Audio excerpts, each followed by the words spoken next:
Now, Travis is a 770 bencher. He's benches around 530, 40 in a t-shirt.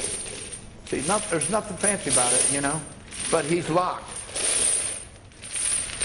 Most of you guys are going to be benching with your elbows out like this. And also, you're not going to move this guy. Nothing loose on him, see? You know, you get people, you go like that, their leg just falls off the bench. Your whole body, it's a whole body exercise. Wide base, velocity tight, everything is strong, and shoulder blades back. A lot of people don't pinch your shoulder blades together. Right. You know, if you're benching up, it's not like, your bench is not how far you can move it away from you. It's when your arms are locked. Same as wide. You want to keep them wide so I can drive with my hips back. You know, if my feet are in close like this, my butt's going to come way up off the bench, which in powerlifting you don't want to do. You know, but the other thing, you want to see how my wrists are right about at the bar here with my shoulders pinched in. If I let them out, I just added 2 inches onto my range of motion, and I'm looser. I'm all over the bench like this. Keep your shoulder blades nice and pinched in tight, almost like you're doing a shrug on a chest supported row. Turn around and see your back when you do that. Yeah, see, this is loose, this is in tight, and you gotta, even as you bring it down, you get tighter and tighter because my elbows are coming in, they're bringing it closer, and then you got more power to go up front. That's why we do a lot of upper back work on every bench day. Creates a shelf. If you don't have that shelf, you can take that shoulder blade, and I literally can move that shoulder blade up and down. Shoulder injuries are so much higher like that. I always hear people say you get hurt if you arch, you know, you get a low back injury. I've never seen anyone who benches the correct way get any shoulder injuries. I've seen people blow their quad off their leg because they're driving with their leg so hard, but I've never seen a shoulder injury with someone who can actually bench with the correct technique. All the shoulder injuries come from elbows out, shoulders being loose.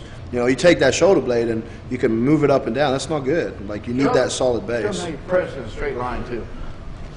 Yeah. He doesn't turn, the elbows should not be moving around like AJ's talking about. No, you keep them in a little bit of a tuck right here, straight up. He doesn't do this. You know, whereas if I go arching it back, that's another 2 inches out of my range of motion. Why do I want to do that? I want to keep it nice and short as possible, straight up.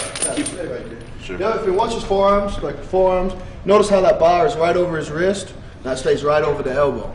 Okay, any variation of that, when you apply force to the bar, does not go through the bar. If he applies force, it's going to go straight up and out of his forearm. That's how you see a lot of people snap their forearms in bench shirts, because they're rolling their wrists to try to cut. So all of this right here, the line of power, when he drops it down to his chest, he'll drive with his legs, feet go through, the force goes through his hips, through his body, through his elbow, straight through the wrist, through the bar. You screw up anywhere along that line, if the hips come up off the bench, there's no point using leg drive because it ain't doing nothing for you. Yeah, because all your energy is going straight up. You want it going back. Yeah. So you're basically pushing, all that force goes from the ground right through to that bar. So everything needs to be a straight line. You push on your heels and drive, like he says, it shocks it into your shoulders. And push on your toes, you get your ass off the bench. Is the bar path straight up and down? Yes. And he's meeting the bar with his body. Watch him. He'll raise, see how he raises his chest up?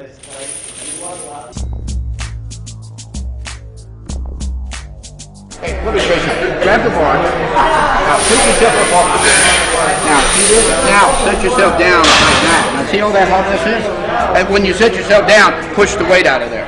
So, when you're ready, just relax. Pick yourself up.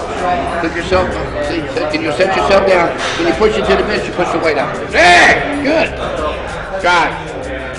2 or 3. Get the hang of it. All right, good. Right. When you bench press, look, your hand should be turned like this. Try to do this. What's his name? Jesse. Hey, Jesse.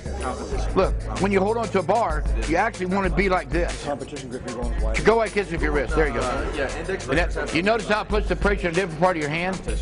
All right. Well, you know, Iron Palm Masters, there's a part of the hand that they say has got more power, and that's why you do that. And I actually learned this from Jim Williams years ago. He's been 675 to 72.